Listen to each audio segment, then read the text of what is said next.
ரகங்கள் விவசாயிகளுடையது. முன்னாடியெல்லாம் ஒரு ரகங்கள், ஒரு புதிய ரகம் வருதுன்னு எங்கிருந்து வரும்? ஒரு புதிய ரகம் வருதுன்னா பல்கலைக்கழகத்தில், விவசாய பல்கலைக்கழகத்திலிருந்து உங்களுக்கு ஒரு புதிய ரகங்கள் வந்துட்டு இருக்கு இல்லையா? இப்போ நீங்களும் ஒரு ரகத்தை உருவாக்கக்கூடிய விஞ்ஞானிகள் தான். ஒவ்வொரு விவசாயிகளும் புதிய ரகங்களை உருவாக்கக்கூடிய விவசாயிகள். அந்த விவசாயிகளுடைய ப்ரொடெக்ட் பண்ற அத்தாரிட்டி தான் PPVFRA, ஃபார்மர்ஸ் ரைட்ஸ் அத்தாரிட்டி. இவங்க லீகலா உங்களுக்கு உங்க வெரைட்டி தான் உங்க பேர்ல ரெஜிஸ்டர் பண்ணிடுவாங்க. அந்த வெரைட்டி யாராவது மல்டிப்ளை பண்ணி கொடுத்தாங்கன்னா அதுல வர காசு உங்களுக்கு கிடைக்கும்.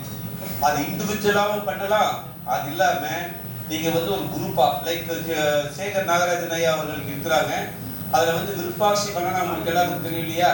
புவிசார் குறியீடு பெற்ற ஒரு பனானா விருப்பாட்சி பனானா. இந்த விருப்பாட்சி பனானா 2011ல ஹில் பனானா குரோயர்ஸ் ஃபெடரேஷன் அவங்க ஒரு 700 விவசாயிகள் இருக்காங்க சார். அதுல 780 விவசாயிகள் விருப்பாட்சி குரோ பண்ற விவசாயிகளுடைய அமைப்பு அவங்க இருக்கு.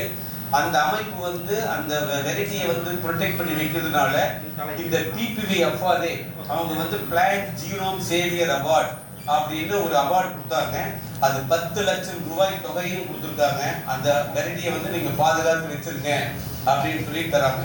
அது மாதிரி உங்க ஏதாவது ஒரு புதிய ரகங்கள் இருந்ததுன்னா, எங்க வாழை மட்டும் கிடையாது, எந்த ஒரு ரகங்கள் பயிரா இருந்தாலும் பரவாயில்ல. அது நீங்க கத்திரிக்காயா இருக்கலாம், தக்காளியாக இருக்கலாம், அரிசி வகைகளாக இருக்கலாம். உங்க ஒரு வெரைட்டி இருந்ததுன்னா அந்த வெரைட்டியை ரிசர்ச் பண்ணி உங்களுக்கு கண்டிப்பா உங்க பேர்லயே ரெஜிஸ்டர் பண்ணுவாங்க. எங்க தேசிய வாழை ஆராய்ச்சி மையம் விவசாயிகளுக்கு ஹெல்ப் பண்ணி, நம்ம நுமரன் இருக்கு இல்லையா, கொல்லிகில்ஸ் இங்க வந்திருக்காங்களா யாராவது? கொல்லிகில்ஸ் ஃபார்மர்ஸ், கொல்லிகில்ஸ் இங்க வந்திருக்காங்க. ஸோ உங்க நுமரன் ரகம் நாங்க ரெஜிஸ்டர் பண்ணியிருக்கிறோம். கருவாழை அப்படிங்கிற மனோரஞ்சிதம் ரகத்தையும் ரெஜிஸ்டர் பண்ணி தந்திருக்கோம். இப்ப கருவாழை ரகம் அதிகமான அளவுல சாகுபடி ஆச்சுன்னா அந்த ரெஜிஸ்டர் பண்ண ஃபார்மர் யாராவது மனோரஞ்சிதம் ஃபார்மர் வந்திருக்கீங்களா? மனோரஞ்சிதம் ஃபார்மர் வரல, அவருக்கு ஒரு அது மாதிரி எல்லா வகையான ரகங்களுக்கு மீனா சுந்தரம் சார் இருக்காரா? மீனா சுந்தரம் சார் வரல, அவருக்கு இதுல இந்த நாகர்கோவில் இருந்து. அவர் அந்த மாதிரி சில வெரைட்டிஸ் அவங்க மட்டி பணம் புவிசார் குறியீடு வாங்குறதுக்கான ஒரு மூல காரணம் குறிஞ்சி உழவர் மன்றம். அவங்க தான் இந்த மட்டி ரகத்தை புவிசார் குறியீடு வாங்கிக்கிறாங்க. இப்ப அந்த புவிசார் குறியீடு வாங்கி அதை ப்ரொடெக்ட் பண்றதுனால கண்டிப்பா லேட்டர் இந்த வெரைட்டியை ப்ரொடெக்ஷன் பண்ணி அவங்க ஹெல்ப் பண்ணுவாங்க. ஸோ பிளான்ட் வயது இது இந்த ஒரு அமைப்பு 2060 பத்தி விழாவாரியா பேசுவாங்க. அதை பத்தி நான் பேசல. இந்த அமைப்பினுடைய PPVFRA அதனுடைய இம்பார்ட்டன்ஸ் என்ன ஏது அப்படிங்கிறது நம்ம ராஜ் கணேஷ் அவர்கள் உங்களுக்கு சொல்லுவாரு, தமிழ்லயே சொல்லுவாரு. அவரு என்னென்ன இது அப்படின்னு எல்லாத்தையும் சொல்லுவாருங்க. உங்களுக்கு இன்னும் தெரியும், நஞ்சன்கூட் ரசபாலை அந்த இது வந்திருக்கு. யார் இப்ப நஞ்சன்கூட் ரசபாலை கர்நாடகாவில் அந்த கர்நாடகா ஃபார்மர்ஸ் இருக்கீங்களா? நஞ்சன்கூட் ரசபாலை ஃபார்மர்ஸ் வந்திருக்காங்க. இந்த வாழை ரகங்களை பாதுகாக்கும் விவசாயிகளை திரு மீனா சுந்தரம் நாகர்கோவில் அருமையா பண்றாரு. ஏன்னா நாகர்கோவில்ல பாத்தீங்கன்னா 10க்கும் மேற்பட்ட புதிய வாழை ரகங்கள் நம்மகிட்ட இருக்கு. 10க்கும் மேற்பட்ட ரகங்கள். அது எல்லா ரகங்களையும் ஒண்ணு இப்போ நாங்க ரிஜிஸ்ட்ரேஷன் பண்ணி கொடுத்துட்டு இருக்கோம், ஹெல்ப் பண்றோம். ஸோ ஃபார்மர்ஸ் ஏதாவது நீங்க ஒரு புதிய ரகத்தை ரிஜிஸ்ட்ரேஷன் பண்ணணும்னா நீங்க அப்ளிகேஷன் ஃபில் பண்ணி கொடுத்தா போதும். அதுக்கப்புறம் எல்லா விஷயங்கள் இருக்கு. எப்படி அந்த ரகத்துல என்ன ஒரு உண்மைத்தன்மை இருக்கு, அதனுடைய என்ன பலன்கள் இருக்கு அப்படிலாம் பார்ப்போம். பட் ஆனா நீங்க அப்ளிகேஷன்ஸ்க்கு காசுல கொடுக்க தேவையில்லை. ஸோ இன்றைய நிகழ்ச்சியில் PPVFRAவில் பதிவு செய்யப்பட்ட வாழைப்பழ வகைகளை மையமாக கொண்டு வாழை மரபு களஞ்சியம், அதாவது ஃபீல்டு ஜீன் பேங்க், இன்னைக்கு காலையில நம்ம ஆராய்ச்சி பண்ணையில வாழைப்பழத்துல ரெஜிஸ்ட்ரேஷன் பண்ணிருக்காங்க இல்லையா ஃபார்மர்ஸ் வெரைட்டி, அந்த ஃபீல்டு ஜீன் பேங்கை எங்களுக்கு 20 லட்சம் ரூபாய் கொடுத்துருக்காங்க. 20 lakhs rupees ப்ராஜெக்ட் எங்களுக்கு கொடுத்து இந்த வெரைட்டியில நீங்க மெயின்டைன் பண்ணுங்க அப்படின்னு சொல்லி PPVFRA சேர்மன் அவங்க எங்களுக்கு ஒரு ப்ராஜெக்ட் கொடுத்துருக்காங்க. அந்த வகையில் இனாகிரேட் பண்ணாங்க. சார் அந்த ப்ராஜெக்ட் லான்ச் பண்ணாரு இன்னைக்கு. ஸோ அது இல்லாம ஏப்ரல் 26 உங்களுக்கு எல்லாம் தெரியுமில்ல, ஏப்ரல் 26 உலக அறிவுசார் சொத்துரிமை தினமாக கொண்டாடப்படுகிறது. வேர்ல்டு ஐபி டே தெரியுமா? நேற்று 26ஆம் தேதி. அதில் இந்த வாரம் ஃபுல்லா கொண்டாட சொல்லியிருக்காங்க. நம்ம இன்டெலெக்சுவல் ப்ராப்பர்ட்டி ரைட், நம்மளுக்கு என்ன ரைட்ஸ் இருக்கு, ஃபார்மர்ஸ்க்கு என்ன ரைட்ஸ் இருக்கு. கஷ்டப்பட்டு ஒரு நெல் ரகங்கள், நம்ம நெல் ஜெயராமன் அவர்கள் உங்களுக்கு தெரியும், இப்ப இல்ல அவரு, ஆனா அவர்கிட்ட இவ்வளவு வகையான நெல் ரகங்கள் வச்சிருந்தாரு. இப்போ அவர் பேர்ல நெல் ரகங்கள் வந்து பதிவு செய்யப்பட்டிருக்கிறது. அது மாதிரி யாராவது எந்தெந்த ரகங்கள் வைக்கிறோம் அதுல பண்ண முடியும். ஸோ இன்னைக்கு வந்து வேர்ல்டு ஐபி டேவையும் நாங்கள் கொண்டாடுறோம். ஏன் அது ஒவ்வொருத்தருக்கும் வந்து நீங்களும் ஒரு விஞ்ஞானிகள் தான் அப்படிங்கிறத இதுல சொல்ல வருது. 2000ஆம் ஆண்டு அறிவுசார் சொத்துரிமை ஐபி குறித்த பொதுவான புரிதலை அதிகரிக்கும் நோக்கத்துடன் WIPO-வின் உறுப்பு நாடுகள் 1970 மாநாடு நடைமுறைக்கு வந்த நாளான ஏப்ரல் 26 உலக அறிவுசார் சொத்துரிமை தினமாக அறிவித்தன. அன்னையிலிருந்து நம்ம 1970 இந்த வேர்ல்டு ஐபி டே வந்து நம்ம கொண்டாடிட்டு இருக்கோம். இது உங்களுக்கு ஒரு அவேர்னஸ் தான், ஒரு விழிப்புணர்வு கொண்டு வருவதற்காக ஏப்ரல் 26 வந்து வேர்ல்டு ஐபி டே. ஃபார்மர்ஸ் ஆகட்டும், யாரும் வந்து எழுத படிக்க தெரிஞ்சவங்களுக்கு தான் வந்து இன்டெலெக்சுவல்ஸ் கிடையாது.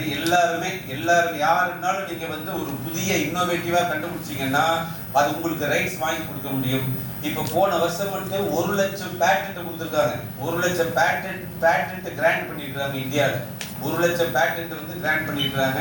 நம்ம பேட்டன்ட் ஆபீஸ்ல வந்து அவ்வளவு போயிட்டு இருக்கு. ஸோ ஒவ்வொருத்தரும் வந்து நீங்க பேட்டன்ட் எல்லாம் பண்ணலாம். அதே வகையில தாவர ரகங்கள் மற்றும் விவசாயிகளின் உரிமை பாதுகாப்பு ஆணையம், நம்ம ஆணையத்துக்கு வந்திருக்கிறவங்க தாவர இன விருத்தியாளர்கள் மற்றும் விவசாயிகளை ஒருங்கிணைத்து புது தாவர ரகங்களை உற்பத்தி செய்வதில் அவர்களின் பங்களிப்பை ஊக்குவித்தல் மற்றும் தாவர ரகங்களை பாதுகாத்தல், விவசாயிகளின் பங்களிப்பை அதிகரித்து பாதுகாத்தல், மேம்படுத்தல் மற்றும் தாவர மறுமண களஞ்சியத்தை கொண்டு புதிய தாவர ரகங்களை உருவாக்குதல், நல்ல தரமான, அதாவது நீங்க ஒரு புதிய ரகங்கள் ஒண்ணு பண்றீங்க, உங்ககிட்ட ஒரு ரகம் இருந்துச்சுன்னா அந்த ரகத்தை வந்து தமிழ்நாடு பல்கலைக்கழகத்துக்கு நீங்க கொடுத்து அங்கிருக்கிற அந்த பிரீடர்ஸ் வந்து யூஸ் பண்ணி ஒரு புதிய ரகத்தை கொண்டு வந்தாங்கன்னா உங்களுக்கு ஒரு உரிமை இருக்கு. உங்களுக்கும் ஒரு உரிமை இருக்கு. நீங்க ஏதாவது ஒரு ரகம் இருக்கு, உங்க பேர்ல ரிஜிஸ்டர் பண்ணிட்டீங்க, ரிஜிஸ்டர் பண்ண பின்னாடி அதை வந்து யூனிவர்சிட்டி கொடுக்குறீங்க, யூனிவர்சிட்டியில வந்து அதை யூஸ் பண்ணி கலப்படம் செஞ்சு புதிய ரகத்தை கொண்டு வராங்கன்னா அதுக்கு வந்து உங்களுக்கு உரிமை இருக்கு அப்படிங்கிறது தான் விஷயம்.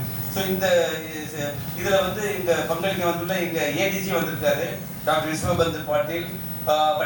அவர் வந்து இந்த பழ வகைகள் பிளான்டேஷன் கிராப்ஸுக்கு வந்து அசிஸ்டன்ட் டைரக்டர் ஜெனரலா இருக்காரு. அவர் விஷயம் ஒன்று சொல்ல போறாரு நம்மளுக்கு எல்லாமே. அதாவது நம்ம எல்லாமே வாழையில பாத்தீங்கன்னா அதிகமான ஃபெர்டிலைசர்ஸ் போட்டுட்டு இருக்கோம். ஆக்சுவலா வந்து ஃபெர்டிலைசர்ஸ் அதிகமா போட்டு அள்ளி கொட்டுறோம். அப்படி அள்ளி கொட்டக்கூடாது. 25-30% ஃபெர்டிலைசரை வந்து கம்மியா நம்ம போடலாம், அதே மகசூல் கிடைக்கும். ஆனா எப்ப போடணும், எப்படி போடணும் அப்படிங்கிறது தான். அதிகமான ஸ்பெர்டோஸ்ல போடணும், ஃபெர்டிகேஷன் பண்ணணும். அதாவது நம்ம வந்து திரவ நிலையில வந்து ஃபெர்டிகேஷன் பண்ணோம்னா கம்மியான ஃபெர்டிலைசர் கொடுத்தா போதும். நீங்க வந்து ஒவ்வொரு மரத்துக்கு கொண்டு போய் அப்படியே அள்ளி போட்டீங்கன்னா உங்க மண்ணு பாதிக்கும், உங்க பிளான்ட்ல ஈல்டும் அதிகமா வராது. அது யாருக்கும் புரிய மாட்டேங்குது. அதை பத்தி விழிப்புணர்வு தரதுக்காக இங்க ஏடிஜி வந்து உங்களுக்கு அதை பத்தி பேச போறாரு. மற்றும் இங்க இருக்கிற எங்க ஆராய்ச்சி மையத்தில் இருக்கிற விஞ்ஞானிகளும் உங்களோட கலந்துரையாட போறாங்க. எதை பத்தினா எப்படி நாம ஃபெர்டிலைசரை கம்மி பண்ணலாம், அப்ளை பண்றதுல எப்படி கம்மி பண்ணலாம், ஏன் கம்மி பண்ணணும், மகசூல் குறையாமே இப்படி கம்மி பண்ணணும் அப்படிங்கறத வந்து திரு ஜெயபாசன் அவர்கள் மற்றும் மற்ற அனைத்து விஞ்ஞானிகளும் உங்களோட கலந்துரையாட இருக்கிறாங்க. இந்த ஒரு நிகழ்ச்சிக்கு வந்து எல்லாருமே எங்களுடைய தகுதி நீங்க எல்லாருமே வந்திருக்கீங்க. இந்த வந்ததுக்கு எல்லாத்தையும் வந்திருக்கிறாங்க.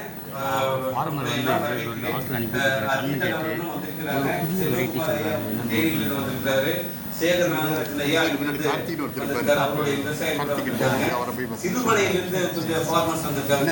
சிறுமலையிலும் ஒரு நல்ல வெரைட்டி, குடியுரிமை பெற்ற வெரைட்டி. அது மாதிரி ஒவ்வொரு ஊர்ல புதிய ரகங்களை கண்டுபிடிச்ச விவசாயிகள் இருக்கிறாங்க. அனைவரையும் வருகன்னு சொல்லிக்கிறேன். அது இல்லாம 2 வில்லேஜ் வந்து நாங்க இது பண்ணிட்டு இருக்கோம். வில்லேஜ் பேர் ராஜேந்திரம். பக்கத்துல ராஜேந்திரம் ஒரு வில்லேஜ்ல இருந்து மக்கள் இதை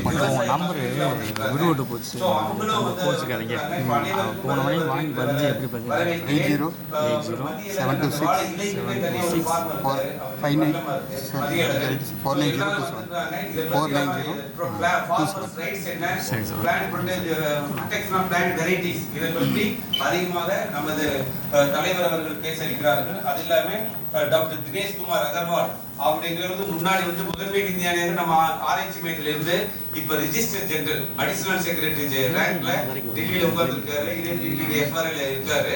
முன்னாடி நம்ம ஆராய்ச்சி மையத்தில விஞ்ஞானியாக இங்க இருந்தார். சரிங்களா? அவர் உங்களோட பேச போறாரு. ராஜ் கணேஷும் வந்து இதை பத்தி பேச போறாங்க. ஸோ எல்லாரும் இதை பத்தி நீங்க PPVFR-உடைய இம்பார்ட்டன்ஸை கேட்டு தெரிஞ்சுங்க. நன்றி, வணக்கம்.